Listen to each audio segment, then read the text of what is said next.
semuanya, halo, selamat malam. Malam hari ini malam yang dingin, ceria semuanya gitu ya. Sekarang saya tidak sendiri malam ini, bersama saya tidak sendiri ya, dari sekian malam sendiri mungkin ya. Bersama saya dengan juga mengenakan baju hitam. Bisa mengenalkan diri Mas Gun ya kalau saya manggilnya. Jadi di sebelah saya sekarang ini ada sesosok tokoh apa sosok ya? Orang aja. Seorang yang kita kenal dengan nama Kurniawan Gunadi. Waduh, kayaknya kalau nyebut nama lengkap Kurniawan Gunadi itu rasanya seperti menyebutkan sesosok yang tangguh gitu, tangguh yang kuat karena jauh-jauh dari negeri seberang ya Mas Gun. Jadi sebenarnya untuk menikmati di bulan Maret ini kita akan melalui satu masa yang sebenarnya di Bandung itu sungguh sangat tidak bisa kita lupakan. Ada istilahnya itu Bandung Lautan Api nih, Mas dan Kang Gun. Apa sih sebenarnya menurut Mas Gun itu kalau mendengarkan istilah Bandung Lautan Api? Kamu nih? Iya dong. Kalau menurut aku, kalau dari aku nih ya Mas Gun, dari aku tuh kalau ngedengar kata Bandung Lautan Api, itu tuh ibaratnya tuh kayak tanah Bandung yang sungguh sangat kita perjuangkan bersama itu loh Mas Gun. Mas Gun mungkin yang orang mana sih Mas Gun? Bukan orang Jawa. Orang Jawa, tapi mari kita tanyakan untuk orang yang pernah 5 tahun nggak Mas Gun di Bandung? 6 tahun. Oh 6 tahun, oke aku yang salah ya. Ada 6 tahun di Bandung. Mendengar kata Bandung Lautan Api tuh apa sih Mas yang Mas rasakan? Aduh, rasanya tuh. Ini udah belum? Udah, silakan Mas Gun untuk menjawab. Ini beneran saya udah boleh ngomong? Boleh. Oh boleh. Teman-teman senior kece. Okay. Alhamdulillah akhirnya saya nostalgia ke sini. Ini tahun 2019. Saya pertama kali ke Bandung itu tahun 2009. Naik kereta ekonomi harga 19.500. Itu masa tahun berapa Mas? Itu masa ekonomi, itu masih bisa campur ayam gitu kan. Oh, belum ada AC. Belum ada AC. Saya masih belum menikmati kereta api saat itu. Terus ya ini saya datang ke Bandung nostalgia aja, dan ini kayak datang ke Bandung itu emang tujuannya untuk silaturahmi dalam tanda kutip, dia ketemu orang, ketemu makanan, ketemu tempat suasana gitu, ketemu suasana rasanya. Ada hal-hal yang kayak meskipun sudah meninggalkan Bandung dari tahun 2014 kayak masih ada yang ketinggalan aja gitu. Meskipun dapatnya itu istrinya di Malang ya, tapi tetap ada yang ketinggalan di Bandung. Banyak hal yang ketinggalan di Bandung karena ya bagi saya ini adalah kota tempat saya bertumbuh sih, kayak judul buku saya. Itu promosi. Tapi emang kota bentar ini lagi nyebutin satu buku yang lain ya Mas. Enggak, maksudnya kota ini itu menjadi tempat saya bertumbuh dalam tanda kutip sih. Nanti saya akan hubungkan ke tema kita malam ini tentang Bandung Lautan Api, karena Bandung bagi saya pada waktu itu adalah sebagai tempat pelarian. Tempat pelarian. Lari dari apa nih Mas? Lari dari kenyataan. Beneran kenyataan? Beneran, karena saya punya tantangan pada waktu itu, lebih tepatnya tantangan bahwa saya harus bisa mencapai sebuah titik agar saya tidak dibelokkan ke titik yang lain. Bahasanya gimana ya? Jadi tetap berjalan yang lurus. Bukan juga. Saya menurut ada hal-hal yang berharga bagi saya pada waktu itu. Anak lulus SMA lah tahun 2009 ya. Menurut saya berharga, dan saya harus bisa mendapatkan itu pada waktu itu, dan saya harus mengorbankan banyak hal di di saat itu gitu kan. Seperti kalau tadi kita bahas tentang Bandung Lautan Langit. Api. Bandung Lautan Api. Lautan Langit mah judul buku saya. Ya, udah dua. Bentar lagi nyebutin satu lagi yang warna merah itu loh Mas bukunya. Bentar lagi. Jadi tadi saya sempat ngobrol juga bahwa apa sih yang dibawa di semangat Bandung Lautan Api adalah bagaimana pada waktu itu pemuda ya di Bandung dengan semangatnya mereka bersedia mengorbankan sesuatu yang paling berharga yang mereka miliki pada saat itu, yaitu kota Bandung, dan mereka membakarnya gitu. Padahal itu kan berharga ya, tapi mereka bakar tujuannya adalah ya agar mereka bisa mencapai satu tujuan yang lain, yaitu agar tempat ini tidak dikuasai. Betul. Ya, jadi sama dengan momentum saya pada saat ini adalah saya ingin mengulang kenangan saya di Bandung, bahwa dulu saya bisa mencapai ini dengan pengorbanan yang lain kayak gitu sih. Waduh, super sekali. Udah kayak super. Dan sebenarnya apa yang mungkin orang melihatnya adalah apa yang saya capai sekarang. Sebenarnya bukan itu yang, bahkan sampai sekarang bukan itu yang penting bagi saya. Yang penting adalah bagaimana proses saya menempa sampai sana. Dan sebenarnya sampai sekarang saya masih dalam proses tersebut. Cuma mungkin orang emang pada dasarnya hanya melihat tampilan luar ya, maksudnya apa yang sudah dicapai, apa yang sudah dimiliki, tapi orang tidak bisa melihat apa yang ada dalam hatinya, apa yang ada dalam pikirannya dan apa yang ada dalam pengalamannya. Yang itu yang sebenarnya ngedrive seseorang untuk berada di titik sekarang. Kayak Lulu misalnya, Lulu bisa sampai titik sekarang itu pasti ada proses dan orang lain itu nggak tahu, hanya bisa melihat Lulu itu kayak gimana sih sekarang gitu, dengan sifatnya, dengan karakternya, dengan pencapaian baik akademis atau non akademisnya. Tapi orang nggak akan pernah melihat dan nggak akan pernah mengetahui apa sih yang dikerjain Lulu selama 24 jam setiap hari, karena kamu nggak tinggal sama dia gitu kan, nggak serumah sama dia, nggak bisa menyelami pikirannya gitu kan. Ya seperti itu sih. Wah, super sekali. Saya bingung sendiri jadinya. Oke. Setelah tadi buku satu lagi nggak akan disebut dulu nih. Nanti. Kak, jadi menurut Mas Gun nih, ketika misalnya kita bilang kata semangat Bandung Lautan Api dan memang melihat sekarang Mas Gun juga lebih aktif dalam profesi kepenulisan gitu ya. Melihat kondisi Bandung Lautan Api, pengorbanan dan semangat kepenulisan, sebenarnya menurut Mas Gun itu relasi antara ketiga hal ini tuh ada nggak sih Mas kira-kira? Apakah memang dari menulis ini kita bisa melihat suatu semangat yang baru dari Bandung Lautan Api? Atau sebenarnya memang ada semangat yang berbeda yang bisa kita bawa untuk kita bawa dalam jejak kepenulisan yang sebenarnya sekarang Mas Gun bawa sepanjang hari ini? Mungkin dari rasa dan dari kata, dari suara. Asa kayak apa sih lu? Udah mulai loncat-loncat gitu. Jadi gini, teman-teman, saya mungkin saya tidak melihat dari apa yang saya kerjakan sekarang ya, tapi pada dasarnya gini, setiap seseorang punya goals ya, punya keinginan, baik itu dalam bentuk karir, dalam bentuk pencapaian hidup yang lain, itu adalah sebuah pilihan atau sebuah keinginan ya, gampang ya, goals, keinginan atau apapun kalian menyebutnya, itu pasti akan membawa konsekuensi ya. Dan ini yang jadi concern atau jadi apa ya, saya sering mendapatkan, bukan keluhan sih, mendapatkan curhatan. Banyak sekali orang-orang yang pengen mencapai sebuah titik gitu kan, tapi mereka tidak mau berkorban lebih banyak. Wah. Sederhana kalian ke teman-teman mahasiswa gitu, aku pengen banget jadi ketua BEM gitu misalnya. Ketua BEM kan cuma satu ya jabatannya, maksudnya cuma ada satu orang dalam satu kampus, dalam satu periode pengurusan gitu. Nggak ada kayak ketua menteri kan banyak gitu. Ketua BEM cuma satu. Tapi untuk mencapai satu titik itu, kalian harus ada hal yang lebih yang harus kalian lakukan gitu daripada mahasiswa yang lainnya. Gampang. Betul. Kalau kita udah lulus dari dunia kampus, di pekerjaan, di karir misalnya. Kalau dunia kepenulisan itu apa ya? Ada hal-hal yang harus kalian korbankan untuk mencapai titik ini. Salah satunya adalah bahwa dunia kepenulisan itu tidak menjanjikan kemakmuran. Nah, gitu. Karena mungkin karena saya basicnya orang seni ya. Jadi ini yang jadi momok mungkin ya, jadi momok banyak sekali orang bahwa mungkin pekerja kreatif atau pekerja seni kayak ini tidak menghasilkan kecukupan materi sebagainya kayak itu. Dan itu adalah ketakutan yang ya itu yang harus kamu korbankan sebenarnya kan. Kamu berani untuk hidup apa adanya. Kalau kalian mau berkarir di bidang yang lain pun ada hal-hal yang harus kalian korbankan, dan setiap pilihan pasti membawa konsekuensi pengorbanan, baik itu dalam bentuk waktu, baik itu dalam bentuk materi, dan baik itu dengan bahkan yang mungkin orang nggak bisa merasakan adalah kadang-kadang orang mencapai sebuah titik pekerjaan atau karir, mereka harus tinggal jauh dengan orang tua. Itu adalah sebuah pengorbanan yang nggak semua orang bisa melakukan hal-hal kayak gitu. Dan sebenarnya bobot atau nilai setiap pengorbanan itu kalian sendiri yang bisa mengukur.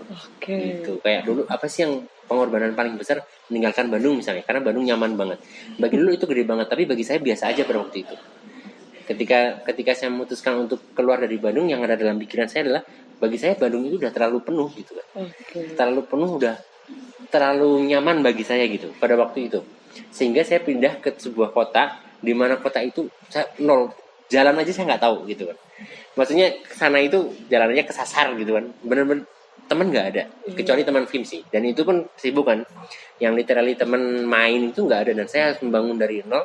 dengan tidak tahu apa-apa sama sekali, nggak punya resources sama sekali, di mana kalau misalnya dalam dunia komunitas, di mana komunitas cetak buku sebagainya, dan itulah hal yang bagi saya pada waktu itu berharga. Bandung itu berharga banget bagi saya, karena semua channelnya itu udah ada gitu. Kayak teman-teman itu kayak mau nyari duit itu tempatnya ini, kalau mau nyetak itu tempatnya ini, kalau mau jualan itu di sini, semuanya udah tersedia. Tapi bagi saya itu kok hidup flat banget ya pada waktu itu, dan saya ya udah Bandung saya tinggalin aja.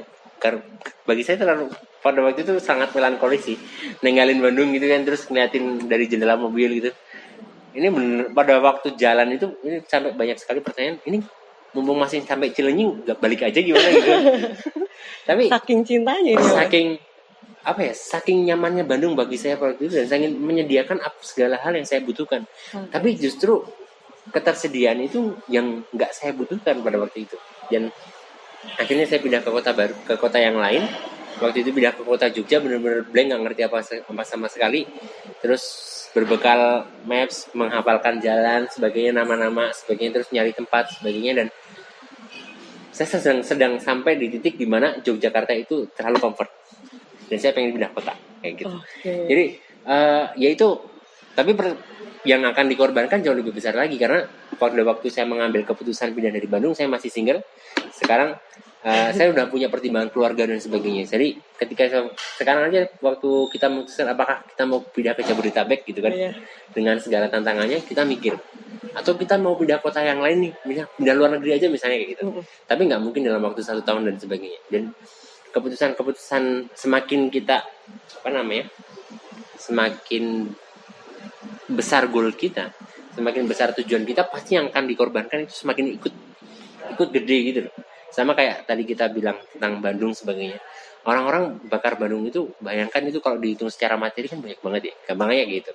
Secara psikis juga, misalnya kota itu nggak jadi dikuasai, kita harus bangun lagi dari nol. Bayang nggak? Karena bangunan yang dibakar pasti akan dihancurkan dulu baru dibangun lagi kan. Betul. Nggak mungkin dicat doang gitu kan, nggak mungkin. Jadi kebayang nggak sih teman-teman, ketika teman-teman punya tujuan yang gede, semakin gede, itu yang dikorbankan pasti akan ikut gede, cakupannya akan ikut besar. Apalagi nanti kalau dari mahasiswa menurut saya pertimbangannya nggak banyak, dan mahasiswa itu masih boleh salah dalam mengambil keputusan, ya kan?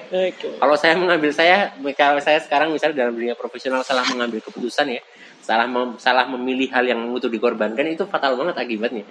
Kalau mahasiswa masih kayak masih bisa di cancel gitu loh. Ya untung saya masih mahasiswa ya Mas. Untung saya masih mahasiswa gitu kan. Jadi kayak status yang yang menguntungkan bagi saya. Kayak orang tua pun masih mahasiswa. Masyarakat juga gitu ya Mas. Masyarakat juga gitu. Masih mahasiswa. Tapi kalau udah masuk dunia profesional, kita keluar kampus, orang itu nggak akan pernah melihat kita itu lulusan ITB atau bukan. Mereka nggak akan tahu kita itu ketua BEM atau bukan, enggak. Tapi apa yang kita lakukan di masyarakat dan apa yang kita korbankan untuk masyarakat, itu yang akan dilihat. Gitu sih. Super sekali. Iya, makin Wah. super nih. Keluar lagi pernyataan selanjutnya. Jadi orang nggak tahu saya lulusan ITB, tapi nggak masalah bagi jadi Masku tuh lulusan ITB ya? Oh, ternyata saya lulusan ITB. Saya baru ingat tadi waktu ke kampus. Setelah nostalgia panjang. Kirain saya lulusan Masjid Salman. Padahal ya juga. Unitnya ITB. Jadi sebenarnya teman-teman Sinar Kece, kita udah ngedengerin banget banyak tadi hal dari Mas Gun ya, tentang satu, pengorbanan. Tadi Mas Gun juga bilang soal pilihan dan konsekuensi, dan sebenarnya yang paling Lulu catat banget hari ini adalah ternyata Mas Gun tuh secinta itu teman-teman sama Bandung. Bener nggak Mas? Makanannya sih luar biasa. Gitu ya. Walaupun sebenarnya walaupun mahal, tapi Bandung itu sebegitu berharganya untuk proses bertumbuhnya Mas Gun. Bahkan sampai dibukukan dalam sebuah judul buku ya. Yang bertumbuh. Itu nggak ada tentang Bandung ya Mas? Nggak ada. Tapi intinya sebenarnya teman-teman, sejauh kita semakin cinta dengan sesuatu, kita juga semakin mau berkorban nggak sih Mas? Biasanya gitu. Iya, gitu kan? Iya nggak Mas? Betul nggak? Iya nggak lu? Aku nanya Mas Gun. Kan Mas Gun yang sudah merasakan yang lebih. Oke, gitu lah teman-teman. Jadi intinya ya? Bener kan, tapi kita bicara dalam pikiran. Pokoknya saya ingin mencatat bahwa sebenarnya sejauh kita makin besar mencintai sesuatu, kita juga akan semakin banyak berkorban. Termasuk juga teman-teman kita di masa lalu yang seberkorban itu untuk Bandung, sampai akhirnya menghadirkan Bandung Lautan Api, teman-teman. Dan sebenarnya di akhir ini mungkin Mas Gun juga bisa ikut mengajak Karena untuk teman-teman ketahui bahwa di akhir Maret ini kita akan ada istilah Young Leaders Talk nih Kak Mas Gun. Yang itu juga akan mengangkat tentang Bandung Lautan Api. Dan ini juga mungkin dari Mas Gun setelah mengetahui tentang Bandung Lautan Api dan semakin lama semakin jauh lagi memaknai tentang pengorbanan ya Mas Gun. Juga ingin meminta Mas Gun untuk juga mengajak teman-teman dari Sinar KC juga untuk akhirnya bisa ikut datang dan juga berpartisipasi aktif di Young Leaders Talk nih Mas Gun. Silahkan Mas Gun. Ini YLT ke berapa ya? YLT ke 11. Ke 11 ya? Super gak Mas? Super sekali. Dulu Sudah. saya pernah ngisi YLT waktu di Win. Itu YLT berapa tuh? Itu YLT berapa itu? Jadi teman-teman sudah bisa melihat perbedaan usia kita ya. Ketika saya hadir di sini YLT 11, Mas Gun aja lupa bahkan terakhir ngisi di YLT berapa teman-teman? Saya lupa. Oke, nggak apa-apa Mas, nggak usah diinget. YLT berapa? No, itu bocorannya yang saya lupa. Oke, nanti 89 oke. Sekian Pokoknya- tahun yang lalu ya Pokoknya Mas. fotografer sama MC-nya itu Coki saya. Terus saya ngisi sama siapa ya waktu itu? Lupa. Tapi waktu itu di Win sana yang jauh banget itu. Gak jauh Mas, Cileunyi. Bahkan tadi Mas Gun aja mikir balik lagi ke Bandung setelah dari Cileunyi. Iya sih. Cibiru loh Mas belum nyampe Cileunyi. Ya, pokoknya di sana waktu itu. Terus sekarang ternyata YLT udah kesekian kalinya. Senang banget ke teman-teman masih semangat buat meneruskan dan mau berkorban lebih banyak agar YLT tetap ada gitu. Nggak tiba-tiba dihilangin gitu kan. Tiba-tiba dihilang. Tiba-tiba dihilangin dari proker gitu misalnya. Jadi apa sih Mas kerennya YLT? Apa sih? Aduh. Kerennya adalah YLT yang berapa nih? 11 dong Mas. Jadi kerennya YLT itu waktu itu ide-ide kayak gini dan ini sangat Film Bandung banget gitu. Film Bandung. Film Bandung banget. Jadi kita itu orang-orang yang impulsif. Bikin acara yuk, bikin jadi kayak gitu ya. Terus makan yuk, makan jadi gitu meskipun makannya cuma 2 orang gitu atau Yang penting jadi. gitu. Yang penting jadi. Sendiri pun jadi. Sendiri pun Apalagi jadi. berdua gitu ya Mas. Dan banyak sekali hal-hal besar di Film Bandung itu yang lahir dari tempat makan gitu kan. Dari obrolan-obrolan GJ kalian gitu sampai malam gitu. Bikin acara yuk jadi. Besoknya jadi. Mau main yuk jadi kayak gitu. Dan ini hal yang sebenarnya modal yang sangat besar buat teman-teman nanti ketika mau bawain semangat Bandung Lautan Api, karena banyak sekali keputusan-keputusan yang sifatnya impulsif itu justru kita pada waktu ngambil keputusan itu kita nggak mikir apa yang harus dikorbanin kan. Gitu kan. Apa yang harus dikorbanin? Karena Banyak ya. Ya udah kita ambil keputusan dulu tanpa kita tahu konsekuensinya apa kadang-kadang gitu kan. Ya kebanyakan Dan anak pun kayak gitu ya Mas. Baru kepikiran konsekuensinya di akhir. Waduh ini bikin acaranya susah, harus ngurus tempat, ngurus segala macam. Tapi dengan semangat seperti itu saya melihat bahwa banyak hal-hal konkret itu jadi daripada kita terlalu berpikir panjang gitu. Ini mungkin karena karakter kita mirip-mirip ya. Jadi. Tapi kalau orang yang detail sebagainya kayak saya gitu, saya juga berpikir seperti itu sih, setiap konsekuensi dan sebagainya. Jadi teman-teman, JLT 11 sebentar lagi dan ini ada anak-anak tim baru yang akan akan mengadakannya dan teman-teman pasti akan menyesal datang ke sana karena saya yakin pembicaranya pasti belum dibocorin ya. Oh belum, nggak boleh belum. dulu dibocorkan teman-teman. Nggak Tahan dulu Mas Gun, tahan. Saya yakin pembicaranya nggak akan bikin teman-teman nyesel dan saya sebenarnya pengen banget bikin kayak YLT gitu di Jogja, cuma kondisi di sana tidak mungkin saya harus bikin sendiri tanpa melibatkan tim sih. Aduh. Tetap bakal jalan. Yang penting impulsif dulu ya Mas. Yang penting impulsif dulu karena saya pernah bikin acara cuma sendirian jadi kok. Kayak gitu kan anak kita. Yang penting ada yang datang, ada acaranya, ada tempatnya aman dan ya. Ada dananya. Ada dananya, boleh. Udah jadi ya. Oke. Gitu aja mungkin. Luar biasa. Jadi teman-teman catat 24 Maret kita tunggu di Balai Kota Bandung untuk Young Leader Talk yang ke-11. Salam sampai ketemu lagi di Sinar Kecil berikutnya.